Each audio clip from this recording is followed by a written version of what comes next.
कृष्ण का वंशज तो मैं हूँ। तो कैसे कृष्ण के वंशज हो बे? दोस्तों, क्या आपको पता है कि धुलाई किसको बोलते हैं? अगर आप इसको समझ रहे हैं ना, तो आप बहुत गलत समझ रहे हैं। धुलाई किसको बोलते हैं ना? अगर उनको पूछेगा कि एमएलए का फुल फॉर्म क्या होता है तो पता नहीं होगा। ना ना ना ना ना। अगर आप रेल बांधना समझते हैं किसको बोलते हैं? रेल बांधना, अगर आप इसको समझते हैं ना, तो भी आप गलत हैं। रेल बांधना असल में इसको बोला जाता है। पर कृष्ण के वंश में पैदा होकर के अगर कोई राम मंदिर का विरोध करता है तो मेरे हिसाब से वो यादव है नहीं, वो यदुमुल्ला है। आज दिनेश लाल यादव का एक इंटरव्यू आता है और आपने देखा कि जिस तरीके से अनेक लोग जो है वो खेसारी यादव के ऊपर तंज कसते रहते हैं। हालांकि वो इस लायक भी है, लेकिन उनके ऊपर जो भाषा से जवाब दिया जाता है, जिस लहजे में जवाब दिया जाता है, वो खेसारी यादव डिजर्व करते ही नहीं है। ही अधर्मी हो गया है, स्वार्थ में डूब गया है, लोभ में आ गया है। क्योंकि बहुत मर्यादापूर्ण वो जवाब होता है। जिस तरीके से रवि किशन से दोबारा तिबारा 3-4 बार पूछा गया खेसारी यादव के बारे में, तो वो कभी कभी तो जवाब भी नहीं दे पाते हैं। खेसारी भी बड़ा सवाल कर रहे हैं। गुजरात लेकिन जब जब वो जवाब देते भी हैं तो उस तरीके का उनके लेवल का जवाब नहीं होता जिस तरीके से खेसारी यादव का प्रश्न था। मैं क्या जवाब दूं उनको कि उनके ग्रुप में तो 4-4 3-3 नचनिया पहले से है, अभी एक तत्काल में फिर से गए। अब उस प्रश्न का जिस तरीके से जवाब देने का काम किया है ना, वो दिनेश लाल यादव ने किया है। क्योंकि वो खेसारी लाल यादव है और ये दिनेश लाल यादव है। मतलब आप समझ रहे हैं, लोहे को कोई लोहा ही काट सकता है। और जिस तरीके से जवाब दिया, आहा क्या मजा आया है। और इनका एक प्रॉब्लम ये है कि ये गायक हैं, इनको गाने के लिए बुलाओगे और ये मोटिवेशनल स्पीकर बन जाते हैं, ज्ञान देने लगते हैं और उस विषय पे ज्ञान देने लगते हैं जिस पे इनको जीरो नॉलेज है। अगर उनको पूछेगा कि एमएलए का फुल फॉर्म क्या होता है तो पता नहीं होगा। लेकिन ज्ञान देने के लिए इतना बस मुंह खोलेंगे और ज्ञान शुरू हो जाएगा इनका। एक तरफ से उनको कुएं का मेढक भी बता देते हैं, तो एक तरफ उनको यदमुल्ला भी बता देते हैं। वो यादव है नहीं, वो यदुमुल्ला है। डायरेक्ट उन्हें बोले या ना बोले, लेकिन उनके शब्द में ये चीजें छिपी रहती है कि अगर कोई कृष्ण का वंशज होने के बाद भी अगर राम मंदिर का विरोध करता है ना, तो यादव नहीं, वो यदमुल्ला है। खेसारी लाल यादव को वो इस तरीके से किसी दूसरे लहजे में लपेट लपाट करके बोलना चाह रहे हैं कि आप जो हो वो सच में अधर्म के साथी हो। मतलब घुमा फिरा करके रवि किशन वाली भाषा पर भी ये आ रहे हैं, लेकिन इनकी भाषा है जो इनकी जो जवाबदेही है वो कुछ अलग लेवल पर है। और ये चीज सच में मिर्ची लगने लायक है। जिस तरीके से रवि किशन ने खेसारी यादव को जवाब दिया था, वो था सहने लायक। अगर उस पर हो सकता था तो उसे स्किप किया जा सकता था, लेकिन खेसारी यादव ने उसे फिर से एक दूसरा मुद्दा बना दिया। लेकिन अब जब ये जवाब जाएगा उनके पास, तो ये कहीं अलग जगह पर टारगेट करेगा और जब वहां लगेगा ना, तो एक कंट्रोवर्सी अब इनके दोनों के नाम पर भी होनी चाहिए। ये दोनों भले ही एक कास्ट से आते हैं, लेकिन दोनों की विचारधारा अलग है, दोनों की सोच अलग है, दोनों की परवरिश अलग है और दोनों की जो है वो पार्टी भी अलग है। पार्टी तो अलग हो सकती है, लेकिन इतनी सारी चीजें अलग ना बाबा, बहुत मुश्किल है।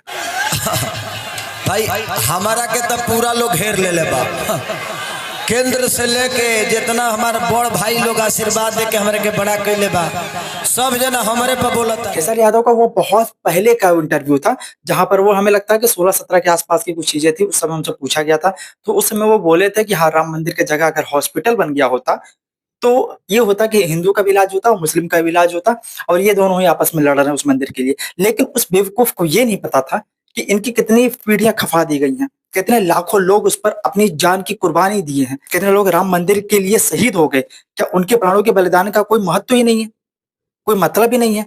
वो लोग समझेंगे, जो लोग ने राम मंदिर के लिए अपना त्याग दिया, वो लोग क्या समझेंगे कि हम जिसके लिए अपना प्राण त्यागे वो आज जाके कॉम्प्रोमाइज कर रहे हो, और जहां पर कि कॉम्प्रोमाइज का कोई प्रश्न ही नहीं है।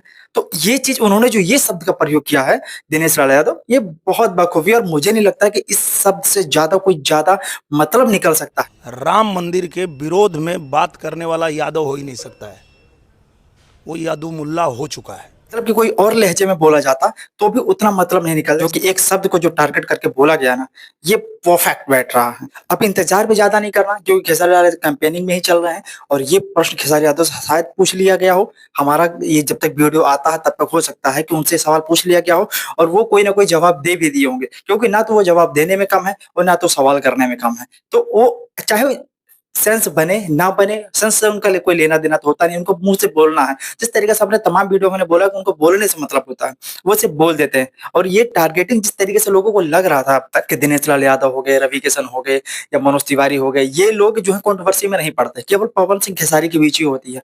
अब इन दोनों में कौन कंट्रोवर्सी कराता था, कौन कंट्रोवर्सी करने के पीछे रहता था, कौन कंट्रोवर्सी कराता था जिसकी मंशा होती थी कि हम कंट्रोवर्सी में ही रहें, तब इन तीनों को समझ में आया होगा कि आखिर में असल में खेसारी यादव और पवन सिंह में कौन है जो ज्यादा कंट्रोवर्सी चाहता है कि हाँ सच में कंट्रोवर्सी हो। क्योंकि अब घूम घुमा करके खुद के ऊपर ही पड़ रही है। वन बाय वन अगर देखेंगे तो मनोज तिवारी पीछे हट गए, वो जिस तरीके से जवाब दिए उसका भी मजाक ही उड़ाया जाएगा, क्योंकि कहीं ना कहीं उनके फैंस का डर दिख रहा है। कि हम राजद में है तो गंदे हो गए और हमारे भाई बीजेपी में है तो साफ हो गए। ये हम गंदे कहाँ कह रहे हैं? हम किसी को हम आप शायद खेसारी की बात कर रहे हैं। बिल्कुल बिल्कुल। हम गंदा थोड़ी उसको बोलेंगे, वो उसका निर्णय हो जहाँ गए हैं, लेकिन कम से कम भगवान राम के मंदिर को बुरा मत बोलो, भगवान राम का सम्मान करिए, बाकी तो जहाँ भी हो आप खुश रहो। लोगों के मन में ये बात भी आएगी। दिनेश लाल यादव की बात तो आप देख रहे हैं किस तरीके से अभी धुआंधार तो इनके और उनके बीच में स्टार्ट होने ही वाला है। रवि किशन का अब उन्होंने बोल दिया कि भाई अब हम इस टिप्पणी पर नहीं आने वाले हैं, अब हम कुछ नहीं बोलेंगे, कोई सनातन को लेकर के बोलेगा तो उसको हम जवाब देंगे, तब हम उस पर बोलेंगे। कोई हमारा अपमान करता तो कर लो भाई, कोई दिक्कत नहीं है। तो वो तो पल्ला झाड़ चुके हैं, अब आए हैं दिनेश लाल यादव पटरी पर। आप देखते हैं इनके बीच के जंग में क्या निर्णय निकलता है। हालांकि दिनेश लाल यादव खेसारी यादव को लेकर के ये भी बोल लेते हैं कि यार हम तो सांसद बन के चुके हैं, वो भी सांसद बन चुके हैं, वो भी सांसद बन चुके हैं, तो हम तीनों भाई तो कोई ना कोई सांसद बना है, कोई 3 बार बना, कोई 2 साल के लिए बना, लेकिन बना हर कोई सांसद है। तो विधायकी बन करके क्या कर लोगे? या तो जब ये लोग सांसद होके कुछ नहीं किए तो आप विधायक होके क्या कर लेंगे? अगर हम सांसद बन के भी नहीं कुछ कर पाए तो तुम विधायक बन के क्या कर पाओगे? वो पार्टी जो केंद्र में भी है और राज्य में भी है, वहां के हम सांसद रह चुके हैं, तो इतना सांसद रहने के बावजूद नहीं कुछ कर पाए, और तुम दूसरे पार्टी से आने के बाद जिसकी केंद्र में भी सरकार नहीं है और वो भी एक विधायक बन करके क्या ही कर लोगे? लग रहा है कि अब सब दुनिया को ही आप उखाड़ पखाड़ के फेंक दोगे, क्या कर लोगे यार? विधायक बन ही जाओगे तो क्या कर लोगे? और अगर बन भी गए तो तुम्हें पता नहीं है कि तुम किससे मुंह लगा रहे हो, किससे जवाबदेही कर रहे हो, किससे लड़ाई कर रहे हो, क्या बोल रहे हो, कौन सा सीनियर है तुम्हारे जिन्होंने भोजपुरी का उत्थान किया, जिन्होंने भोजपुरी को पुनर्जन्म दिया है, भोजपुरी को जिंदा किया है। तो जिन्होंने एक रास्ता बनाया है उसके बारे में बोलने से पहले सोचना तो चाहिए एक बार। पुनर्जीवन इसको दिया रवि किशन जी ने। और वास्तव में ये बात सच भी है, जिस तरीके से हमने भी पिछली वीडियो में बोला था कि ससुरा बड़ा पैसा वाला जो फिल्म है उसका रिकॉर्ड आज तक कोई नहीं तोड़ पाया। अगर इनके सच में फैंस में ताकत है तो इनकी फिल्में इनके फैंस भी नहीं देखते, तो ये किस चीज पर कूद रहे हैं? एल्बम, वो भी अगर ये वाहियात एल्बम ना गाए तो वो भी कैरियर खत्म। ये खुद ही बोल रहे थे कि अगर देवी का गीत हम गाना शुरू कर दे तो हम 2 साल के अंदर दिखना बंद हो जाएंगे। तो इनको अपना पता है ना, तो फिर इससे ज्यादा क्या ही बोल सकते हैं? जो ये अपने आप को सेटिस्फाई कर रहा है कि हम ये चीज इसलिए कर रहे हैं क्योंकि हम यहाँ पर टिके नीचे ना घुस जाए। बाकी सब चर्चाओं पर आपकी क्या राय है कमेंट बॉक्स में ताको। जय हिंद।